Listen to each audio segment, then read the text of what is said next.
Bisa turunkan ini. Yang paling rendah ya. Beda tinggi sama ketum.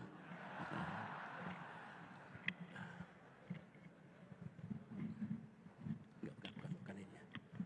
Bukan panjangnya, turunnya gitu. Udah nggak bisa ya.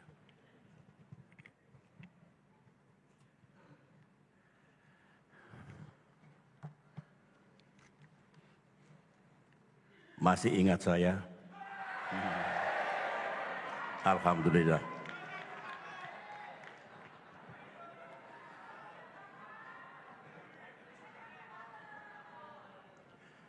Bismillahirrahmanirrahim. Assalamualaikum warahmatullahi wabarakatuh. Salam sejahtera untuk kita semua. Shalom. Om Swastiastu. Namo Buddhaya. Salam kebajikan. Yang saya cintai, Ketua Umum Partai Demokrat beserta para pemimpin dan kader Demokrat di seluruh tanah air yang saya banggakan.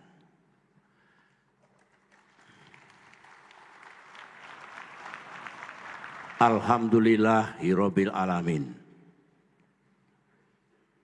Izinkan saya selaku orang tua dan orang yang sangat setia dan mencintai Partai Demokrat sampai kapanpun,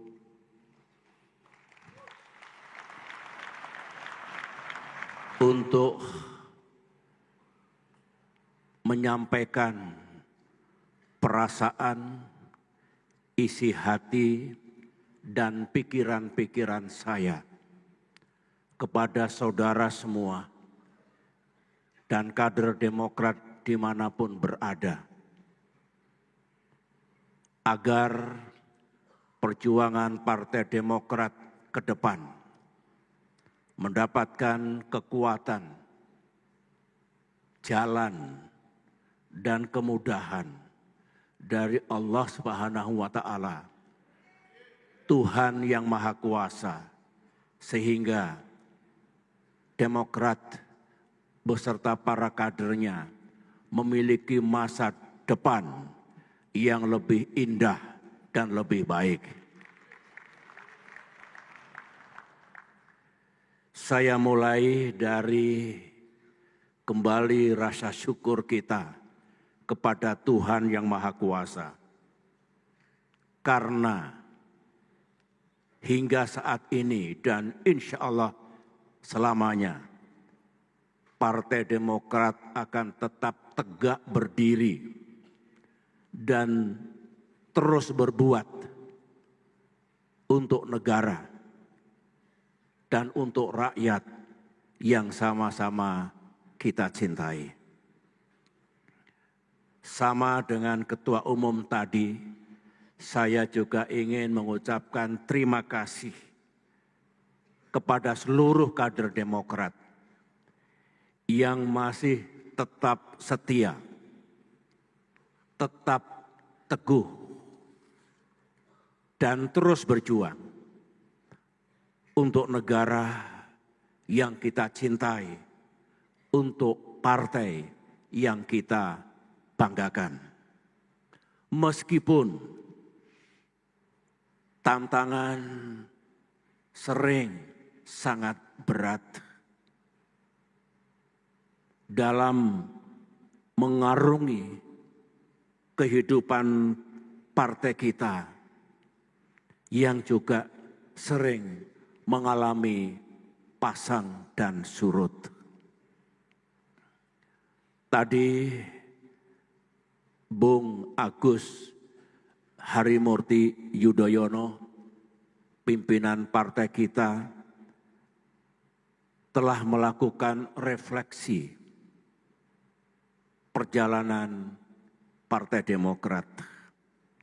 Saya setuju dan menggarisbawahi bahwa 10 tahun terakhir partai kita, 2014-2024 adalah tahun-tahun yang sangat berat. Posisi Demokrat memang tidak mudah. Apalagi 5 tahun terakhir, Demokrat menghadapi ancaman yang benar-benar serius. Karena kalau kita kalah kemarin itu dan Tuhan tidak memberikan pertolongan kepada kita, kita semua tidak ada di ruangan ini.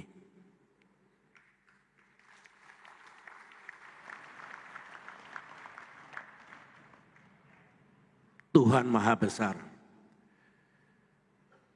Kita tidak menyerah. Kita berani menghadapi tantangan dan melawan ketidakadilan, kezoliman, sebuah kekuatan, bukan hanya orang, kekuatan yang secara ilegal dan secara amoral ingin merebut kepemimpinan partai yang sah, yang memiliki kedaulatan penuh untuk memimpin partai kita. Yang menjadi keprihatinan saya selaku orang tua yang pernah mengabdi 30 tahun sebagai prajurit untuk mempertahankan kedaulatan dan kepentingan nasional Indonesia, yang selama 15 tahun berada di wilayah pemerintahan untuk berbuat yang terbaik bagi bangsa dan negara kita. Kita harus menghadapi aksi-aksi buruk oleh pihak tertentu yang sangat dekat dengan pusat kekuasaan. Tidak pernah terbayang dalam pikiran saya hal itu terjadi. Memang sangat melelahkan dan mengganggu keseluruhan agenda partai, termasuk pelaksanaan musda dan muscap, mengganggu konsolidasi partai dan kesiapan kita menghadapi pemilu tahun 2024 yang lalu. Bisa dimengerti kesulitan partai kita untuk mengajak putra-putri bangsa bergabung dan berjuang bersama Partai Demokrat. Karena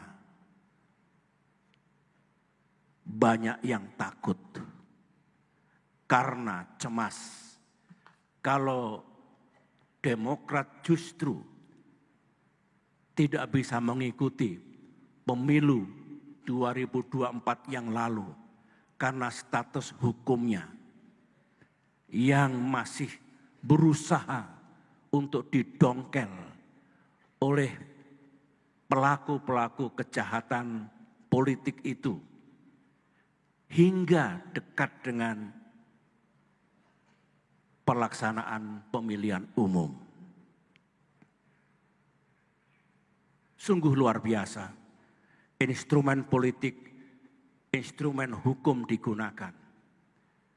Tetapi saya harus memberi pujian kepada Mahkamah Agung yang tetap menjadi pengawal tegaknya kebenaran dan keadilan. Tidak goyah oleh intervensi politik dari pihak-pihak tertentu.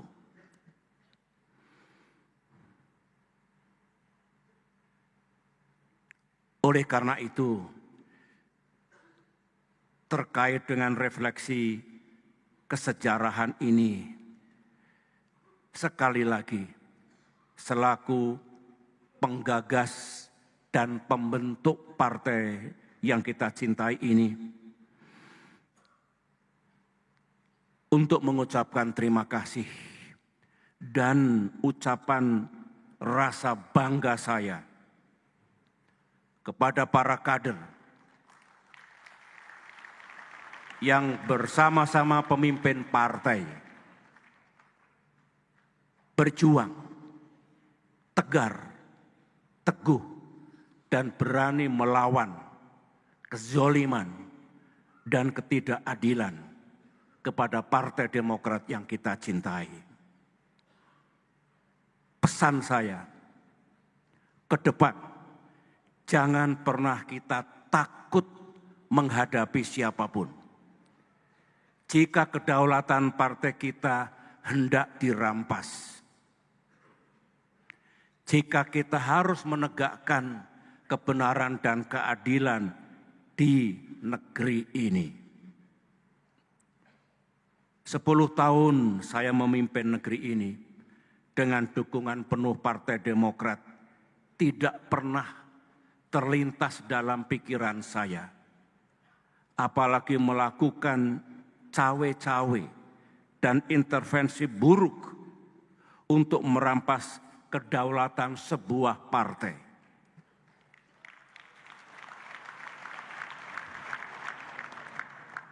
Terhadap partai politik manapun, apapun posisinya, apakah sebagai oposisi atau bagian dari koalisi pemerintahan.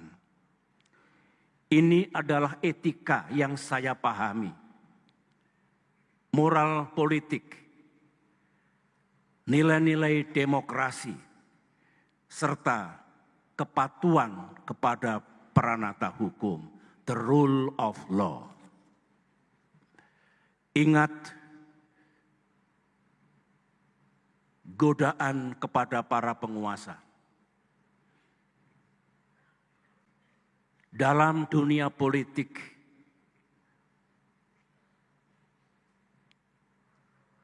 penyalahgunaan kekuasaan atau sering disebut abuse of power adalah dosa terbesar. Perbuatan tercela dan hakikatnya adalah pelanggaran terhadap amanah konstitusi. Jangan pernah ada kader Partai Demokrat yang melakukan dosa besar seperti ini. Para kader yang saya cintai, masa-masa berat dan hari-hari gelap karena mendung hitam menggantung dulu, kini telah berlalu. Bersyukur kita. Terima kasih para kader. Mari sekarang dengan semangat baru, tekad baru, kita lanjutkan langkah perjuangan kita untuk Indonesia yang lebih maju, Indonesia yang lebih damai, Indonesia yang lebih adil, Indonesia yang lebih demokratis, dan Indonesia yang lebih sejahtera.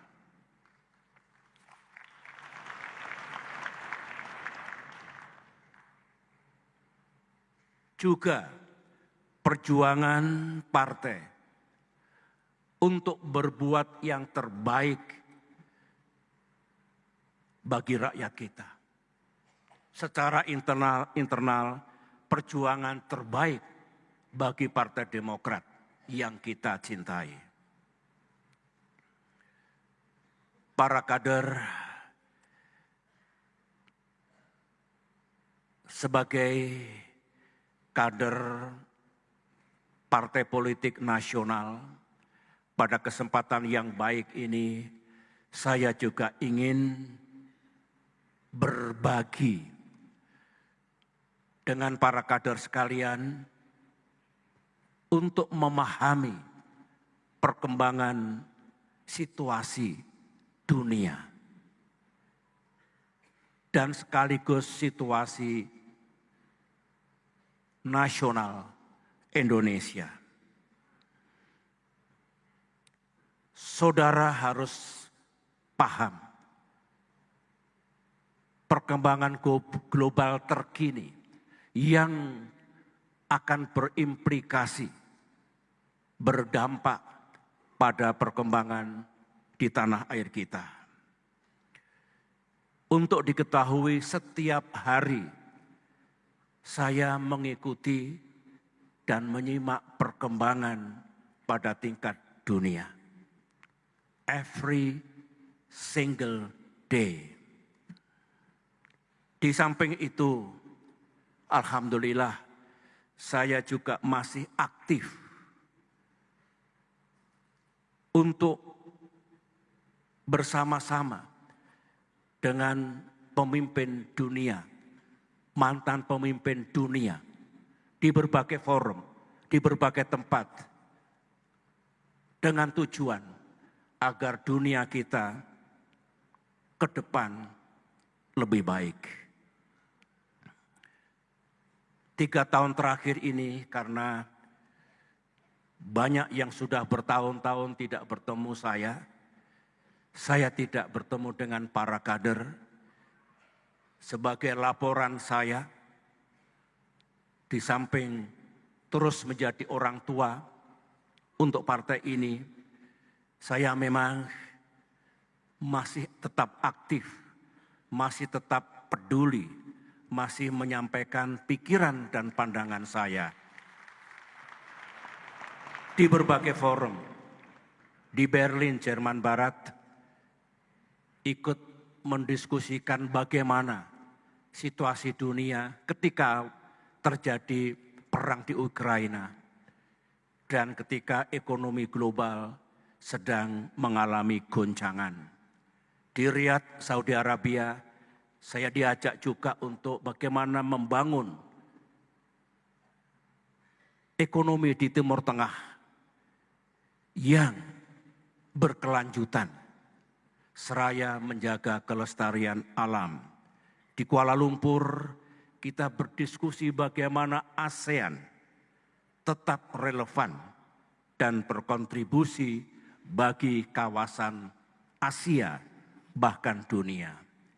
Di San Francisco, kita berbincang-bincang memastikan peperangan dan kekerasan berkurang dan tidak terjadi kejahatan perang ataupun crimes against humanity. Di New York, saya diajak, alhamdulillah, untuk ikut memerangi malaria sedunia bersama Bill Gates dan lain-lain sahabat saya. Dan lebih jauh lagi meningkatkan the quality of life manusia sedunia. Minggu depan insya Allah saya akan berangkat ke Tokyo karena ada beberapa konferensi yang akan membahas perkembangan terakhir dunia yang menurut banyak pihak mencemaskan dan berbahaya. Dari apa yang saya sampaikan ini, dengan apa yang saya ikuti setiap hari, saya ingin menyampaikan ringkasan atau kesimpulan apa yang akan terjadi di dunia kita yang akan berimplikasi pada situasi di negara kita. Pertama, sebenarnya ada semangat dan tekad dari tokoh-tokoh dunia yang saya aktif di dalamnya untuk mencegah dan mengatasi peperangan di dunia. Mencegah dan mengatasi gejolak perekonomian global yang juga berdampak pada ekonomi kita. Mencegah dan mengatasi krisis lingkungan yang disebut dengan climate disaster. Juga upaya memerangi kemiskinan dan ketimpangan di seluruh dunia. Ini sebuah langkah positif. Ini good news. Tetapi tiba-tiba setahun terakhir ini terjadi pemburukan situasi dunia. Contoh, intensitas perang dan kekerasan makin meningkat di Timur Tengah, di Ukraina, di Afrika. Geopolitik makin memanas, yang setiap saat bisa menyulut terjadinya perang terbuka. Di Asia Timur, Asia Tenggara, di Eropa, di Timur Tengah sendiri, di Afrika. Nah, yang terakhir, 2-3 bulan terakhir, dengan terpilih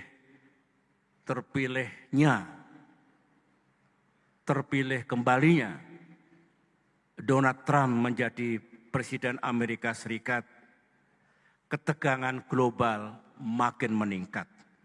Perang tarif dan perang dagang. Ada tanda-tanda untuk makin membesar. Ketegangan dan permusuhan antar negara juga meningkat. Semuanya itu pasti berdampak pada negeri kita, ekonomi kita, dan kepentingan-kepentingan kita sesuai dengan kepentingan nasional. Padahal apa yang terjadi di dunia dengan segala dampaknya, Presiden Prabowo, pemerintahan baru kita sedang berupaya untuk memajukan Indonesia. Ini tentu tantangan bagi pemerintahan kita yang Partai Demokrat berada di dalamnya. Apalagi situasi sosial dan situasi politik tengah menghangat, bahkan memanas di negeri kita saat ini. Saya hanya ingin kita tidak boleh apatis, harus mengerti dan peduli. Karena apa yang terjadi di tingkat dunia mengalir ke negeri kita yang kita sedang bergulat untuk memajukan negeri kita. Ekonomi kita terus terang sekarang ini menghadapi risiko dan tantangan-tantangan. Apalagi kalau kita menerima dampak buruknya dari apa yang terjadi di dunia. Ini bagian kedua yang ingin saya sampaikan. Karena banyak kader utama yang menjadi bagian dari kabinet Presiden Prabowo dan banyak kader utama yang menjadi pemimpin daerah dan juga yang ada di tingkat parlemen. Bagian terakhir dari yang ingin saya sampaikan adalah saya ingin bicara etika dan kewajiban Demokrat sebagai bagian dari pemerintahan Presiden Prabowo. Ini sangat penting. Demokrat terkenal karena menjunjung tinggi etika dalam berpolitik.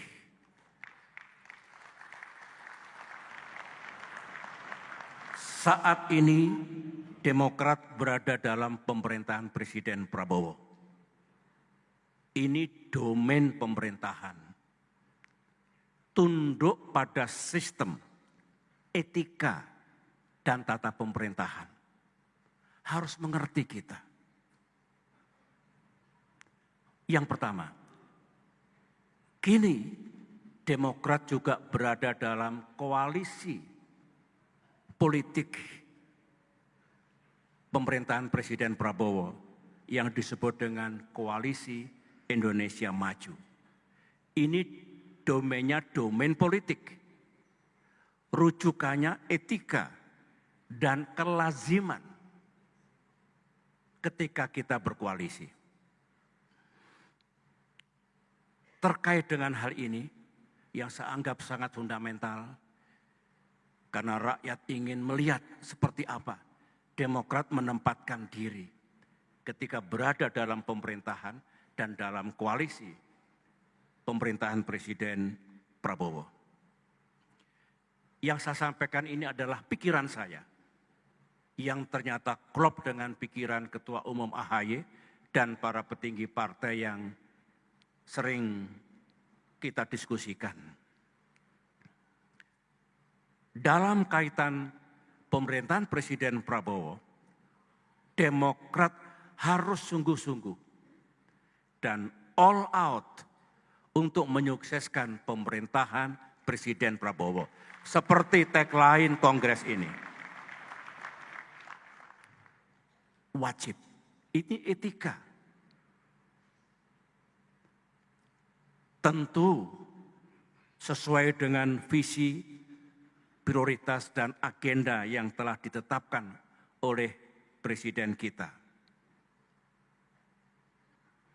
Sebagai bentuk loyalitas dan dukungan penuh Partai Demokrat, kita harus mengawal pemerintahan Presiden Prabowo untuk memastikan upaya peningkatan kesejahteraan rakyat yang pemerintah inginkan dan memajukan Indonesia yang juga pemerintah tuju itu betul-betul sukses. Yang semua upaya pemerintah itu tentu sesuai dengan konstitusi, sistem ketatanegaraan, dan sistem pemerintahan yang berlaku, serta menjalankan prinsip-prinsip good governance. Dan kita kawal agar yang dilaksanakan pemerintah untuk memajukan Indonesia kita sesuai pula dengan harapan dan aspirasi rakyat Indonesia. Harapan dan aspirasi mayoritas rakyat Indonesia yang memberikan mandat kepada Presiden Prabowo yang sekarang memimpin pemerintahan yang Demokrat ada di dalamnya.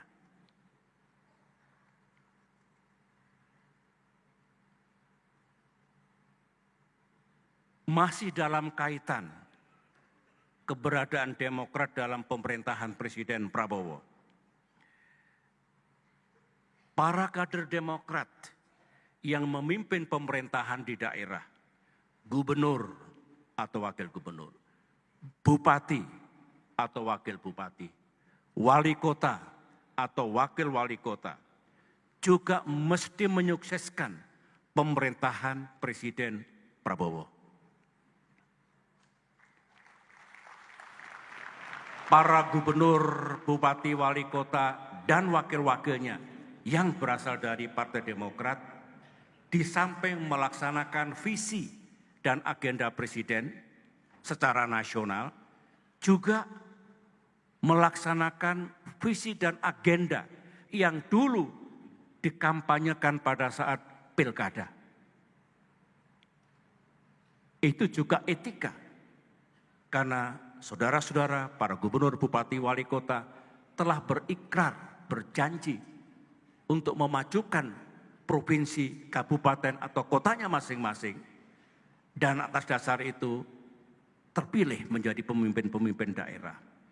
Saya yakin tidak akan ada tabrakan antara visi agenda Presiden Prabowo dengan visi dan agenda para gubernur, bupati, dan wali kota. pasti akan saling melengkapi. Sulit memajukan kesejahteraan, menjaga keadilan, menegakkan demokrasi, membangun ekonomi, mesti tujuannya itu sama, lingkupnya yang berbeda.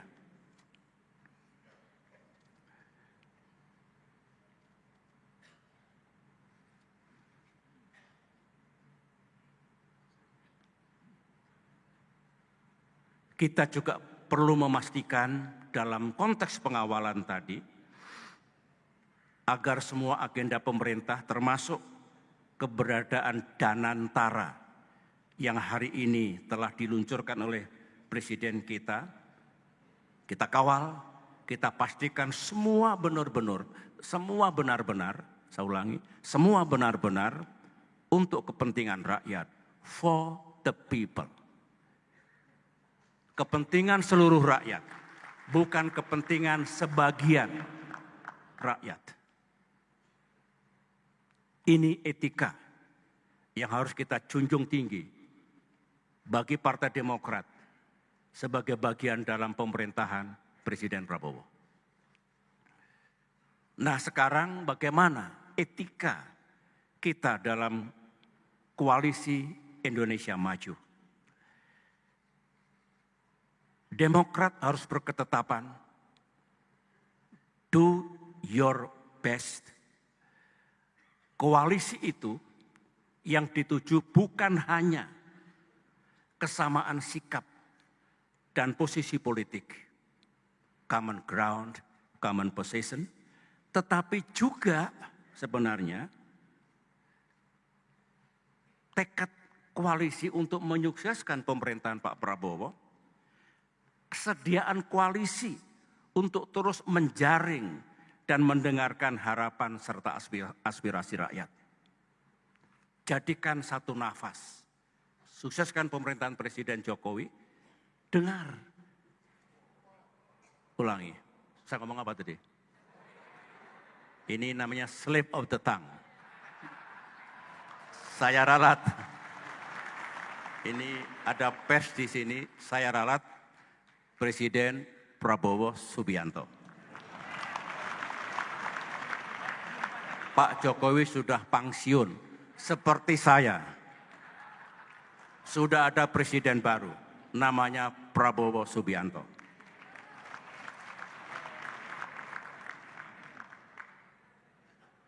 Khusus kader Partai Demokrat yang mengemban tugas di lembaga legislatif, di parlemen, utamanya di DPR RI. Fraksi Partai Demokrat maupun individu-individu anggota DPR RI teruslah mendukung dan mengawal suksesnya pemerintahan ini. Wujud dukungan di parlemen termasuk memastikan jajaran pemerintahan, para menteri, atau lembaga apapun di pemerintahan untuk menjalankan tugasnya secara proper, merujuk ke undang-undang, dan menjalankan good governance. Wujud kesetiaan, wujud dukungan Demokrat, termasuk mencegah para menteri dan para pembantu presiden melakukan kesalahan dan penyimpangan. Itu wujud dukungan dan kesetiaan. Selalu membenarkan elemen pemerintah, padahal barangkali keliru, justru membahayakan Presiden Prabowo Subianto. Apalagi kalau kita melakukan pembiaran hal-hal yang seharusnya tidak terjadi karena kealpaan. Waktu saya memimpin dulu mungkin juga yang dilaksanakan pemerintah ada hal-hal yang kurang tepat. Dalam kaitan itu, sekali lagi wujud kesetiaan dan dukungan kita mengawalnya, mencegahnya untuk tidak terjadi. Melakukan pembiaran sehingga pemerintahan tidak berhasil, presiden kita tidak berhasil, menurut saya keluar dari etika dan moral politik yang harus kita junjung tinggi. Seperti inilah para kader yang sangat saya cintai, etika politik yang harus tetap kita junjung tinggi dan kita jalankan. Semuanya akhirnya sesuai dengan tagline, kita akan berbuat sekuat tenaga agar pemerintahan Presiden Prabowo sukses dan rakyat kita mendapatkan keadilan dan kesejahteraan yang makin baik. Itulah yang dapat saya sampaikan, yang mesti saya sampaikan. Sekali lagi terima kasih para kader. Saya bangga, perjuangan belum selesai. Negara, rakyat masih memerlukan kontribusi kita semua. Partai Demokrat, marilah tulus, jernih, dan serius kita bersama-sama memajukan negeri tercinta. Selamat berjuang, Tuhan beserta kita, sukses Demokrat di masa depan. Assalamualaikum warahmatullahi wabarakatuh.